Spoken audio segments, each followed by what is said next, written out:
오늘 우리가 함께 볼 말씀 마태복음 4장 1절에서 11절까지 말씀 한 절씩 교독하시고 마지막 절은 우리 같이 한 목소리로 읽겠습니다. 마태복음 4장 1절에서 11절까지 말씀입니다. 다 찾으신 줄 알고 제가 먼저 읽겠습니다. 그때 예수께서 성령에게 이끌려 마귀에게 시험을 받으러 광야로 가사 시험하는 자가 예수께 나와서 이르되 내가 만일 하나님의 아들이어든 명하여 이 돌들로 떡덩이가 되게 하라.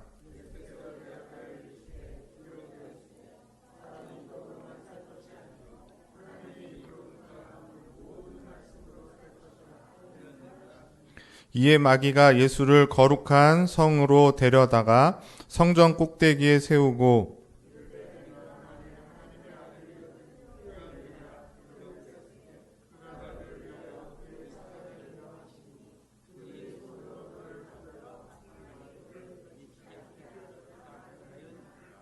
예수께서 이르시되 또 기록되었으되 주 너희 하나님을 시험하지 말라 하였느니라 하시니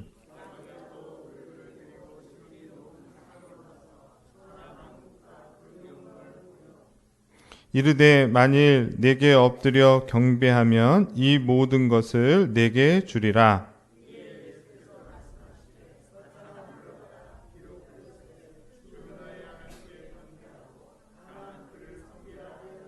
11절 같이 읽겠습니다. 이에 마귀는 예수를 떠나고 천사들이 나와서 수종드니라. 아멘. 네. 오늘 목사님께서 설교해 주셨는데 그 말씀하고 또 시작하는 저 이야기하고 좀 이렇게 겹치는 부분들이 있는 것 같습니다.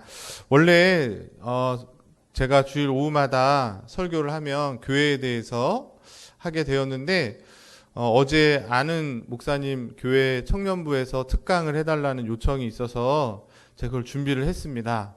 근데 코로나가 확진이 되면서 거기가 부천에 있는 교회거든요.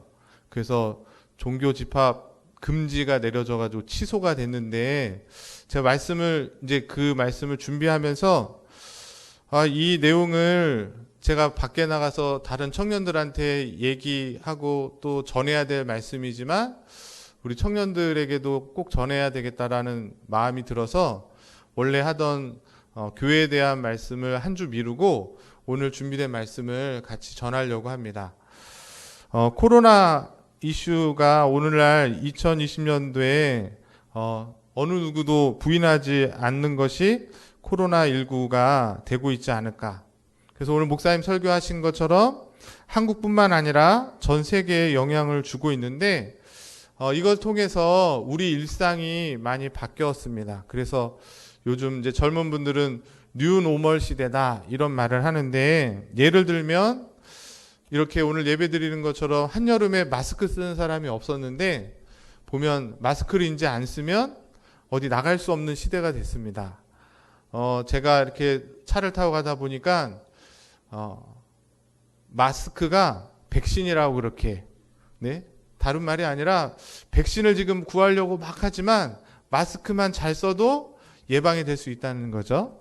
그리고 우리 아이들이나 대학생들은 학교를 가지 못하고 온라인 수업을 하고 있습니다. 그리고 제가 어른들을 이렇게 만나 뵈니까 코로나 때문에 직장을 잃어서 실직하신 분이나 또는 이렇게 자영업을 하시는 분들이 문을 닫게 되는 일들을 많이 보게 됐습니다. 그리고 교회에서도 우리가 많은 변화를 맞이할 수밖에 없는데 예배를 드리지 못하는 경우도 있고 또 저희도 그렇지만 찬양대나 소모임을 하지 못하고 그리고 주일날 교회 식당에서 밥을 못 먹을 거라고 우리가 생각한 적이 한 번도 없죠. 근데 이제는 그럴 수 없는 그런 시대가 됐습니다. 이런 상황에서 이 유튜브, 페이스북에서 왕성하게 활동하는 이재감 목사님이라는 분이 계세요. 군포 제일교회인데 청년사역연구소라는 것을 이렇게 직접 이렇게 만든 게 아니라 SNS에서 하고 계신 거죠. 그래서 청년들을 위한 좋은 내용들이 있어서 제가 보게 되는데 거기서 이런 글이 있었습니다. 코로나가 가져온 영적 위기 5가지가 있어서 좀 소개를 하려고 합니다. 첫 번째가 뭐냐면 가나안 성도의 가속화. 가나안 성도 아시죠? 가나안 성도가 뭐예요? 가나안을 거꾸로 하면 뭐예요? 네, 안 나가는, 나 안 나간다고 그렇게. 그래서 하나님은 믿지만 교회는 안 나가겠다는 성도들이 더 많아지게 됐다는 거예요. 특별히 이 코로나를 어떻게 대처하냐에 따라서 교회 이미지가 좀 달라져야 되는데 오히려 더 불신하게 되고 부정적인 이미지가 가속화되어서 특별히 젊은 사람들, 교회 청년들이 떠나고 있다. 그렇게 얘기를 하고 있습니다. 두 번째가 뭐냐면 가족 종교의 문제점이 노출되었다. 이건 무슨 말이냐면 저희 교회 청년들도 한 반 이상 그렇지만 부모님이 교회를 다니면 그냥 나도 자연스럽게 교회를 다니는 그런 기독교인들이 많이 있었다는 것이에요. 그런데 그 기독교 가정 안에서 신앙의 전수가 잘 돼야 되는데 이 일을 소홀히 하다 보니까 그냥 교회에다만 맡긴 거죠. 그러다 보니까 내 자녀가 신앙이 정말 좋은 줄 알았는데 나중에 보니까 그게 아니었던 것이죠. 그런 일들이 이 코로나를 통해서 이렇게 딱 드러나서 젊은이들이 교회를 떠나고 신앙을 저버리는 경우가 생겼다는 것입니다. 그러면서 자연스럽게 세 번째, 명목상 신자들이 증가했다는 거예요. 그래서 그냥 주일날 11시 예배 1시간만 드린 것으로 나는 신자로서 일을 다 했다라는 사람들이 많이 생기고, 그렇게 생각하는 사람들이 이 코로나로 인해서 11시 예배마저도 교회에서 못 드리고 그냥 인터넷으로 드리라고 하니까 얼마나 좋겠어요. 네. 그런 상황들이 되고 있다는 거예요. 그러면서 자연스럽게 예배가 뭐가 됐다? 쇼가 됐다는 거예요. 무슨 말이냐면 오늘 우리가 하나님 앞에 예배 드린다 했을 때 제일 중요한 건 보이지 않지만 살아계신 하나님 앞에 우리가 이렇게 드리는 거잖아요.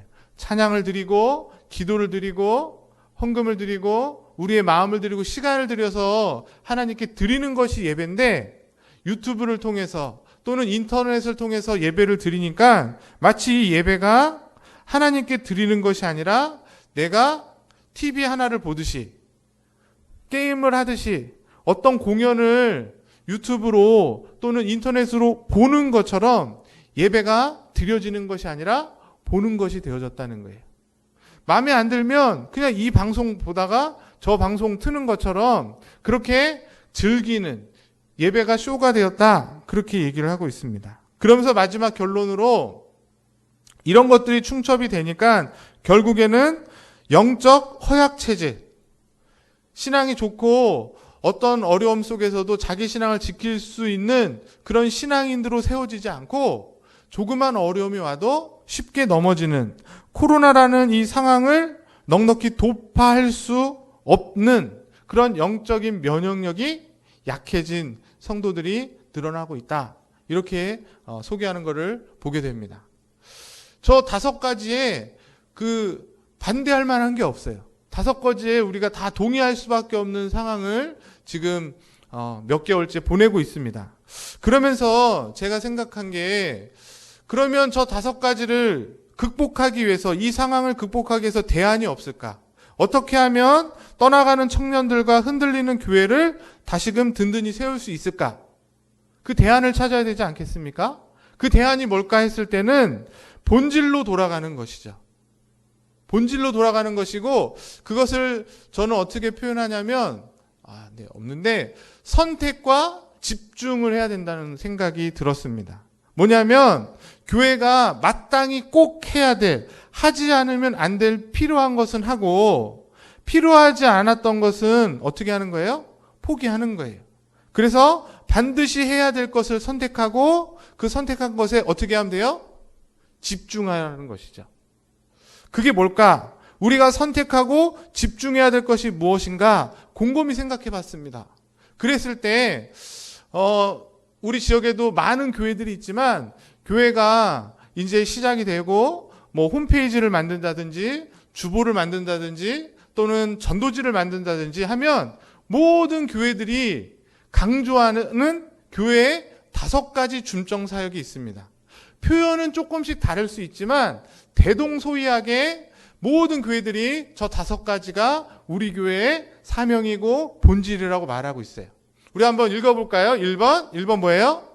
예배. 2번 교육과 양육. 3번 전도. 4번 봉사. 5번 선교. 이 5가지를 한국에 있는 거의 대부분의 교회가 우리 교회가 지향하는 바다라고 얘기합니다. 이 이야기에 여기 앉아 계시면 다 동의하실 거예요. 우리 원당제일교회도 저 5개를 위해서 모이고 예배하고 기도하는 것이죠. 근데 잘 보세요. 저 5가지의 공통점으로 들어가야 될 것이 뭘까?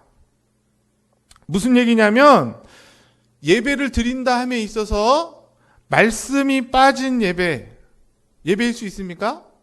그렇지 않다는 거예요. 최소한 예배가 되려면 하나님의 말씀이 선포돼야 되는 거예요. 말씀이 필요하다는 거죠.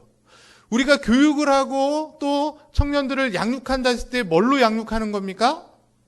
말씀으로 양육하는 것이지 걔네들을 좋은 거 먹이고 좋은 데 각오하는 걸로 양육하는 게 아니에요. 그런 거는 이제 수단이고 보조 역할일 뿐이고 참된 양육과 교육이 되려면 그들에게 말씀을 가르치는 거예요. 말씀이 빠지면 안 되는 거죠. 전도가 뭡니까? 전도가 뭐예요? 부친 게 붙여서 이렇게 나눠주고 뻥튀기 만들어서 주는 게 전도입니까? 그거는 이제 그 사람들을 조금 교회로 가까이 하기 위한 접촉점으로 사용하는 거지 전도가 뭐예요? 전도. 하나님의 복음을 전하는 게 전도인 거예요. 말씀이 빠지지 않는다는 겁니다. 구제와 봉사가 제대로 되려면 세상의 복지관이나 세상의 봉사와 교회 봉사가 다른 그 근본적인 건 뭐예요? 우리는 하나님 말씀에 순종해서 그 순종의 모습으로 구제와 봉사를 하는 것이지 교회가 구제단체나 봉사단체는 아닙니다. 봉사하지 말고 구제하지 말라는 얘기가 아니라 그 안에 하나님의 말씀에 순종하는 실천으로 있는 것이라는 거죠. 선교도 마찬가지죠. 아직도 오늘 목사님 설교한 건 미종족, 아직도 복음을 예수의 예자도 듣지 못한 그들에게 가서 그 오지에 가고 밀림에 들어가서 선교사들이 목숨을 걸고 전하는 게 뭐예요? 하나님의 말씀이고 복음인 것이지 그들에게 빵을 주고 그들에게 학교를 세우고 그들에게 병원을 세우는 게 아니라는 거예요. 그게 틀렸다는 게 아니라 그런 것을 통해서 궁극적으로 하는 것은 복음 전파인 거죠. 즉 예배와 교육과 전도와 구제봉사, 선교에 있어서 빠지지 않고 꼭 있어야 될 것, 그건 바로 하나님의 말씀이라는 것이고 그게 교회로서 우리가 이제 선택하고 집중해야 된다는 것이에요. 하나님의 말씀이 교회의 본질이고 기본이고 어쩌면 코로나와 같은 이 위기 상황에서 우리가 붙잡아야 될 것이 말씀이라는 것입니다. 그래서 오늘 말씀의 제목을 뭐라고 잡았냐면 청년들이여 말씀으로 승부하라. 네, 그렇게 정해봤습니다. 그러니까 오늘 말씀은 청년들을 포커스로 하고 있어요. 그렇다고 우리 어른 성도들에게 해당이 안 되는 건 아니지만 조금 더 청년들이 집중하고 들었으면 좋겠다라는 말씀이 있습니다. 청년들이 정말 이 세상에서 이길 수 있는 것은 다른 것이 아니라는 거예요. 우리의 외모나 아니면 뭐 스펙이나 학력이나 내 실력이 아니고 뭐다? 하나님의 말씀이라는 것이죠. 이게 오늘 말씀의 결론이면서 핵심입니다. 본문을 통해서 정말 하나님의 말씀이 이 세상을 이길 우리의 필승 전략이 되는지, 정말 하나님 말씀으로 승부하면 우리가 세상에서 살아남고 승리할 수 있는지를 확인하고 살펴보려고 합니다. 오늘 우리가 읽었던 본문은 여러분들이 잘 알고 계시는 말씀이죠. 예수님께서 세례 요한에게 세례를 받으시고 성령이 비둘기같이 임하면서 뭐라고 그랬습니까? 하늘에서 이는 내 사랑하는 아들이라는 음성을 듣게 돼요. 그리고 난 후에 예수님께서 다시 한번 성령에 이끌려서 광야로 가게 되시고 그 광야에서 사단으로부터 시험을 받게 되는 그 장면이 오늘 우리가 읽은 본문의 말씀입니다. 여기서 예수님이 3가지의 시험을 받으시죠. 첫 번째 시험이 뭐였어요? 네, 40일 동안 굶주렸다는 게 중요해요. 그러니까 예수님은 하나님이시지만 동시에 우리와 똑같은 사람의 몸을 입고 계시기 때문에 40일 동안 못 먹었으면 어떠셨을까요? 예수님이니까 배가 안 고팠을까요? 예수님도 똑같이 우리와 배고팠습니다. 그런 배고프신 예수님께 사단이 와서 시험하고 유혹하는 거예요. 내가 하나님의 아들이면, 진짜 네가 하나님의 아들이면 이 돌들을 명해서 떡이 되어서 먹어봐라. 두 번째 시험이 뭐였습니까? 예수님을 거룩한 성전 꼭대기에 올라가서 네가 하나님 아들이면 한번 뛰어내려 보라는 거예요. 그러면 하나님의 아들이면 하나님 너를 구해주실 거다. 뛰어내려 보라는 거죠. 그래서 예수님 뛰었습니까? 뛰지 않았습니다. 그리고 세 번째 시험이 뭡니까? 세 번째 시험은 지극히 높은 곳에 올라가서 천하만국을 사단이 보여주고 네가 나에게 엎드려 경배하면 이 모든 것을 주겠다. 그렇게 얘기한 것이죠. 이 세 가지 시험이 무엇인가? 어떤 분들은 그래요. 첫 번째 시험은 물질의 시험이다. 우리 먹을 것에 대한 시험이다. 두 번째 시험은 생명의 시험이다. 명예에 대한 시험이다.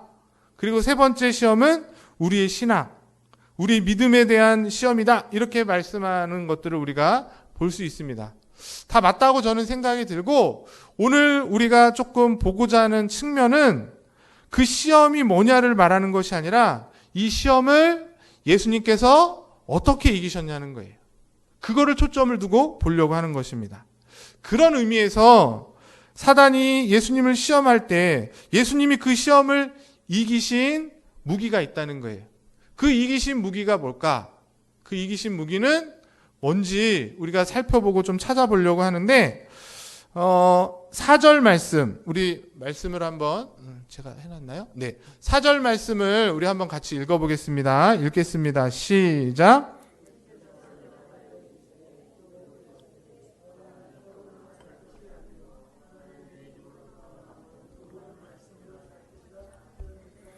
네, 저기 보시면 사단이 이 돌을 명해서 떡이 돼갖고 먹어봐라. 네가 하나님의 아들이면, 그렇게 시험했단 말이에요. 그랬을 때 예수님께서 그래, 내가 하나님의 아들이니까 이 돌을 떡이 돼서 먹어볼게 하고 떡을 만드셨습니까? 만드실 능력이 없었을까요? 예수님은 돌을 떡으로 만드실 능력이 있고 그렇게 하실 수 있는 분이셨어요.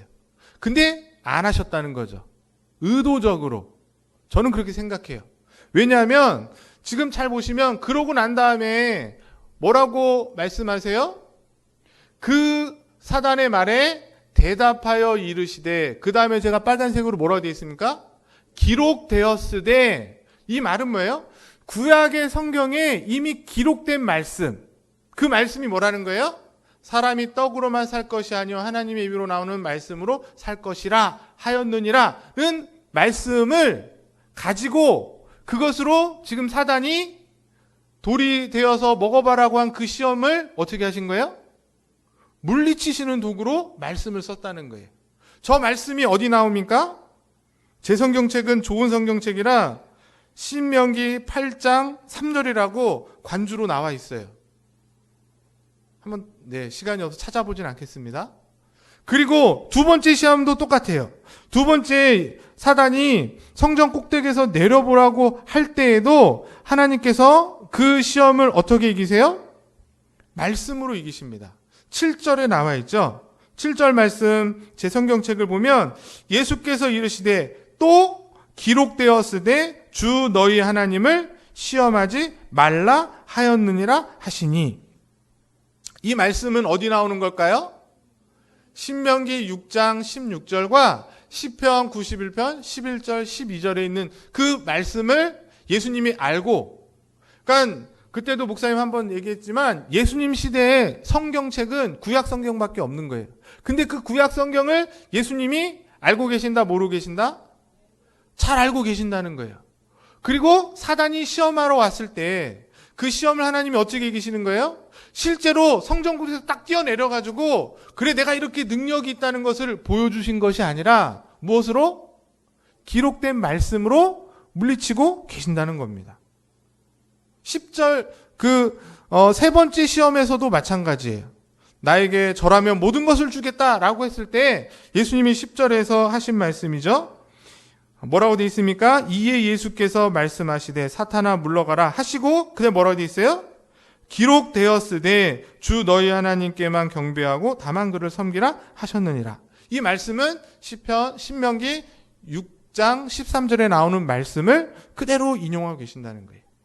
그러니까 무슨 얘기입니까? 사단의 시험으로부터 이길 수 있는 영적인 무기는 뭐다? 하나님의 기록된 말씀이라는 거예요. 예수님께서 분명 사단의 시험을 어떤 능력으로 어떤 힘으로도 충분히 물리칠 수 있었음에도 불구하고 예수님은 그 능력을 사용하지 않고 무엇으로? 하나님의 말씀으로 물리치셨다는 겁니다. 신명기의 말씀과 시편의 말씀으로. 예수님은 하나님의 근본 보체이시기 때문에 하나님이신 분이에요. 그럼에도 불구하고 기록된 구약 성경을 가지고 사단의 시험을 물리치셨는데 저와 여러분들은 사단의 시험을 뭘로 이길 수 있습니까? 예수님도 말씀으로 물리쳤다면 우리도 사단을 물리칠 수 있는 가장 강력한 무기는 하나님 말씀이라는 것이에요. 특히 우리 청년들이 이 사실을 기억하셔야 됩니다. 왜 그래요? 어른들보다 청년들에게 훨씬 더 사단의 시험이 강력하기 때문에. 여러분이 알게 모르게 사단의 시험으로부터 유혹당하고 있습니다. 지금도. 맞죠? 미혹당하고 있어요. 수단과 방법을 가리지 않고 어떻게 해서든지 믿는 자들을 넘어뜨리려고 하고 있습니다. 오늘 목사님 얘기했지만 신천지에서 제일 포교 대상 1호가 누군지 아세요? 대학생들입니다. 대학생들. 놀라운 것은 여러분 보셨잖아요. 신천지에 대학생들이 얼마나 많은지 모릅니다. 저희 교회 청년도 훨씬 더 많아요. 그래서 신천지가 훨씬 더 미디어에 더 발달되어 있습니다. 인터넷에 신천지를 치면 신천지 홈페이지가 우리 교회 홈페이지보다 훨씬 더 잘 되어 있습니다. 신천지에서 하는 활동들을 젊은 친구들이 다 찍어가지고 동영상으로 올리고 있어요. 전 세계에 보고 있습니다. 그래서 하나님을 잘 모르는 사람들이 신천지가 진짜 교회인 줄 알아요. 사단은 지금도 특히 젊은 청년들을 어떻게 해서든 그들의 마음을 빼앗아서 죄악된 곳으로 이끌어가고 있습니다. 문화를 통해서 시험하고 있어요. 예전에 우리 어른들은 교회 못 나가게 하고 막 부모님들이 막 머리 깎이고 막 매 맞고 그러한 핍박이었다면 오늘날 특히 청년들에게 그렇게 하는 부모가 없습니다. 그렇게 하면 어떻게 돼요? 요즘은 아동학대가 됩니다. 인권 유린이 돼서 부모가 잡혀가는 시대가 됐어요. 교회 안 나온다고 그래서 때릴 수 없는 시대가 됐다는 거예요. 그만큼 사단이 우리의 문화를 통해서 여러분이 듣는 TV, 영화, 음악, 제가 청년들을 잘 보니까 요즘 청년들이 빠져 있는 건 뭐예요? 게임. 그리고 웹툰. 웹툰이 뭔지 아세요? 이제는 TV 보고 영화 보는 것보다 그냥 스마트폰으로 이렇게 막 넘기면서 만화 보는 거 있잖아요. 그거를 더 많이 봅니다. 저희는 네이버로 검색을 했는데 요즘 젊은 친구들은 유튜브로 검색을 한대요. 유튜브에 치면 내가 모르는 걸 다 알려주는 시대가 됐어요.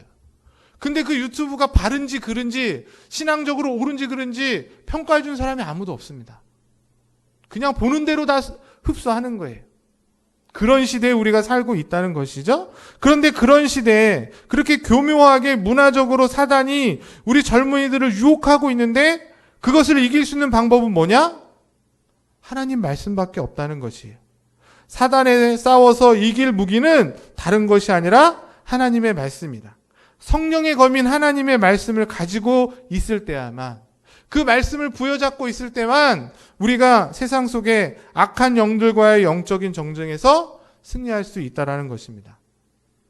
그러면서 오늘 두 번째로 생각해 보고 싶은 것은 뭐냐면, 특별히 본문에 나오는 4장 4절 말씀, 예수님께서 사단이 하나님의 아들이면 이 돌을 명해서 떡이 되게 하라고 했던 그 말에 말씀하셨던 그 말씀, 오늘 본문은 4장 4절이고 기록되어져 있는 말씀인 신명기 이 8장 3절의 말씀이 이 말씀이 또 어떤 성격이 있는지를 우리에게 보여주고 있습니다. 네, 시간이 없어서 여러분이 찾지 않도록 같이 한번 읽어보겠습니다. 신명기 8장 3절입니다. 같이 읽습니다. 시작.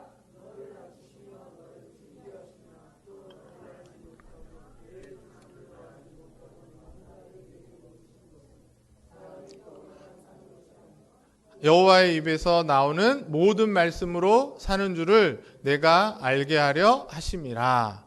네, 좀 길게 나와 있는데 저 말씀은 어떤 배경인지 다 아시죠? 신명기 나오는 말씀은 이스라엘 백성이 출애굽해서 이제 광야의 40년을 마치고 이제 어디를 들어갑니까? 가나안에 들어가기 직전에 모세가 이스라엘 백성에게 마지막으로 전했던 하나님의 말씀이 신명기예요.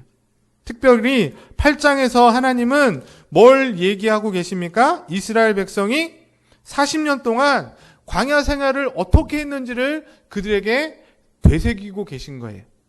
잘 아시는 것처럼 이스라엘 백성이 광야에서 40년 동안 사는데 그들이 하나님의 은혜와 사랑을 너무도 많이 경험하게 됩니다. 그 중에 가장 기적적인 경험을 매일매일 경험했던 것이 뭐예요? 만나 사건인 거예요. 아침에 일어났더니 텐트 주변에 부스러기 빵 같은 과자가 널려져 있는 것입니다. 근데 그게 뭐예요? 하나님이 주신 만나였어요. 그들이 고생하고 수고하고 애써서 먹은 것이 아니라 그저 하나님이 값없이 주신, 그래서 만나라는 뜻이 뭔지 아세요? 이것이 무엇인고? 자기들도 모르지만 하나님이 주신 양식이기에 믿고 먹었던 거예요. 먹었더니 배부르게 40일 하루도 빠짐없이 그들이 굶주리지 않고 먹을 수 있었고 하나님의 보호하신 가운데 하나님의 은혜를 매일매일 맛보면서 살아갔다는 것입니다. 그 만나를 주신 이유가 뭐라는 거예요? 하나님이 왜 40일 동안 너희들에게 이 만나를 주신 거냐? 먹고 배불러서 배 터지게 살라고 주신 것이 아니라 뭐래요? 사람이 떡으로만 사는 것이 아니라는 것을 알려주시기 위해서. 사람이 사는 것은 뭐래요? 하나님의 말씀으로 나오는 그 모든 말씀으로 인생이 살아간다는 것을 깨닫게 하고 알게 하시고자 너희에게 40일 동안 매일매일 이 만나를 주신 것이다. 그 얘기잖아요. 지금 성경이 그 얘기를 하는 거예요. 모세가 그 이야기를 하고 있는 것이에요. 사람이 생각할 때에는 돈이 없으면 안 되는 시대가 됐잖아요. 떡이 없으면 굶주려서 죽을 거라고 생각하는 게 오늘 이 시대입니다. 그래서 돈이면 다 되는 시대가 되고 돈을 위해서 목숨을 파는 시대가 된 거예요. 영혼까지 끌어가지고 어떻게 하면 돈을 더 벌 수 있을까에 혈안이 되어 있습니다. 그런데 성경은 뭐라 그래요? 사람이 먹는 것으로, 돈으로, 떡으로, 밥으로 사는 것 같지만 오히려 사람이 살 수 있는 유일한 것은 그 밥이 아니라, 그 돈이 아니라, 그 빵이 아니라 뭐라는 거예요? 하나님의 말씀이라고 하는 거예요. 이 사실을 주님께서도 알고 계셨기 때문에 40일 금식을 하고 굶주렸음에도 불구하고 사단이 예수님을 시험하면서 이 돌덩이를 떡으로 되어서 만들어 먹으라고 유혹했을지라도 그것을 빵으로 바꿔서 먹지 않으시고 기록된 이 하나님의 말씀을 기억하셔서 그 말씀으로 물리시는 거예요. 사람이 떡으로 사는 것이 아니고 하나님 말씀으로 사는 것이다. 저와 여러분들이 하나님을 믿고 예수 그리스도를 믿고 교회를 다니는 성도라면 우리가 육신을 위해서 돈이 필요합니다. 돈이 없으면 안 돼요. 자녀를 키우고 우리가 하루하루 살아가려면 정말 피땀 흘려서 돈을 벌어야 되는 거예요. 돈이 얼마나 귀한지 모릅니다. 그럼에도 불구하고 그 돈으로 사는 것이 아니고 그 밥 한 그릇을 위해서 우리가 사는 것이 아니라 우리의 영혼을 살리고 우리의 영혼이 살아 숨쉬는 하나님의 말씀이 더 귀한 것이고 그 말씀을 우리가 택해야 된다는 것을 깨달을 수 있어야 되는 것입니다. 옛날 어른들이 그런 말씀 하셨어요. 목구멍이 포도청이라고, 맞죠? 그래서 하루 살기 위해서 그 목숨을 연명하기 위해서 무슨 일이라도 하는 그런 시대가 있었죠. 근데 오늘날 어떻게 보면 더 심한 시대가 됐습니다. 더 배부르고 먹을 거 걱정하냐는 시대가 됐음에도 불구하고 사람들은 돈을 끌어모으려고 해요. 그런 시대에 우리가 살아가고 있지만 신앙인이라면 그것 때문에 우리의 신앙을 저버리고 하나님의 말씀을 헌신짝처럼 버리는 것이 아니라 오히려 하나님의 양식을 얻기 위해서 생명의 양식인 주의 말씀을 듣기 위해서 우리가 더 수고하고 더 애쓰고 더 몸부림치고 때로는 우리의 것을 포기할 수 있는, 내려놓을 수 있는 그런 귀한 믿음의 모습이 우리 가운데 있어야 될 줄 믿습니다. 우리 최소한 어르신들은 하나님 말씀 들으려고 어땠어요? 옛날에? 말씀 들으려고 막 십리길을 걸어가고 밤새도록 교통수단이 없어서 그렇게 걸어서까지 예배당에 참석해서 하나님 말씀 듣고 그랬던 시대가 있었습니다. 우리 청년들이 어떻게 들을지 모르겠지만 목에 칼이 들어와도 내가 이것만큼은 하나님 말씀을 지켜야지, 이런 시대가 있었습니다. 그분들이 왜 그랬을까요? 그렇게 하면 부자 되고 내 문제가 해결되니까가 아니라 정말 그 말씀을 듣지 못하면 죽을 것 같으니까. 내 몸은 살쪄서 풍족하게 살지만 그 영혼이 피폐해질 것을 알기 때문에 그 말씀을 선택하기 위해서 그런 결정들을 하시는 것이죠. 그런데 오늘날 어때요? 설교 시간에 목사의 설교를 듣지 못하는 시대가 됐습니다. 제가 이따가 말하겠지만 우리 청년들 잘 들으세요. 예배 시간에 핸드폰 보는 것은 아주 큰 여러분들의 실수예요, 실수. 제가 말씀을 준비하면서 우리 평창 횡성 가서도 얘기했지만 제가 나중에 천국에 가서 주님께서 저한테 네가 가르쳤던 청년들 예배 시간에 핸드폰 보고 있는데 그거 말하지 않았다고 제가 심판받을까 하는 생각이 막 드는 거예요. 어린 아이들도 아니고 다 걷어가지고서는 여기에다가 놓고 예배 드렸으면 좋겠어요. 마음은. 제가 여러분 싫어서가 아니라 그렇게 해서라도 여러분이 말씀을 듣고 말씀을 집중해야 하는 것이 제가 여러분한테 해야 될 일이 아닐까요? 심각한 겁니다, 여러분.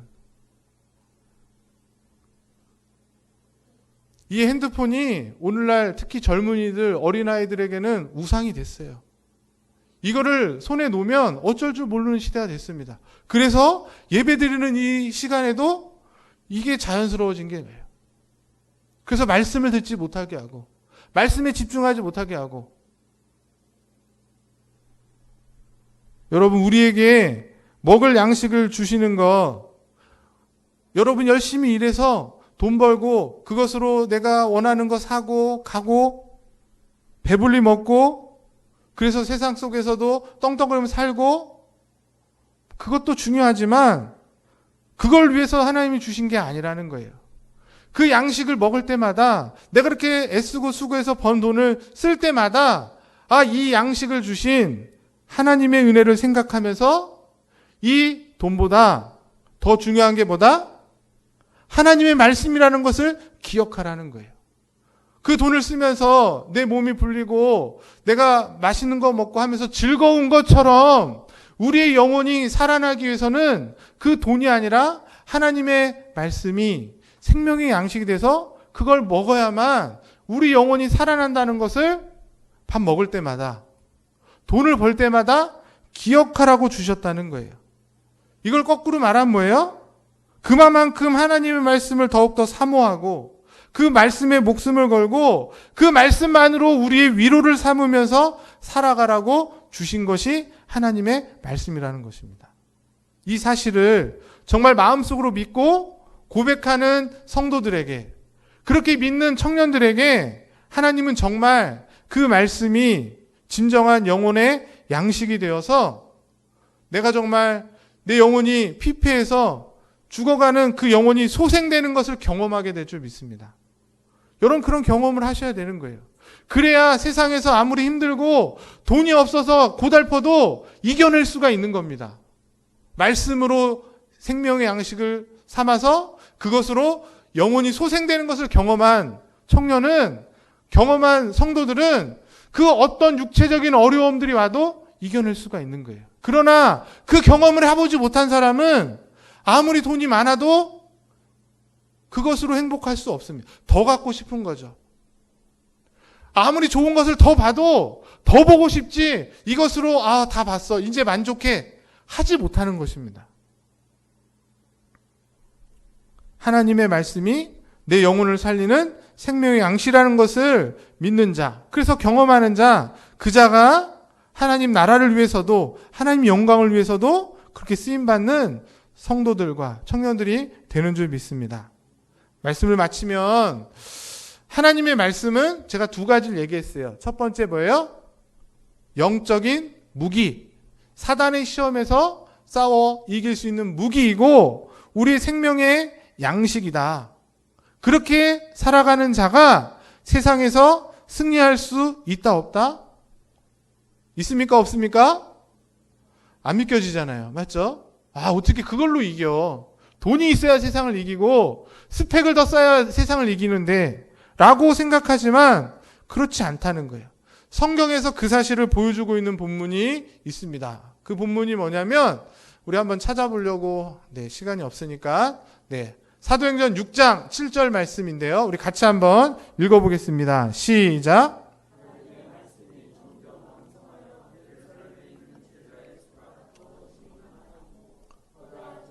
무리도 이 도에 복종하느니라. 사도행전 6장 7절 말씀이죠. 원래 1절부터 쭉 읽어야 되는데 이 말씀은 어떤 내용이었습니까? 성령 강림 역사가 사도행전 2장에 일어나고 교회가 성령의 충만함이 됩니다. 그리고 베드로가 말씀을 전하니까 3,000명씩 5,000명씩 교회가 부흥이 되는 일들이 일어나게 되죠. 그리고 나면서 생긴 문제가 하나가 있어요. 그 문제가 뭐였냐면 구제하는 문제였던 거예요. 그 당시에 교회 안에 히브리파 유대인과 과부들과 헬라파 과부들이 있었는데 과부들을 돕기 위해서 교회가 구제를 했습니다.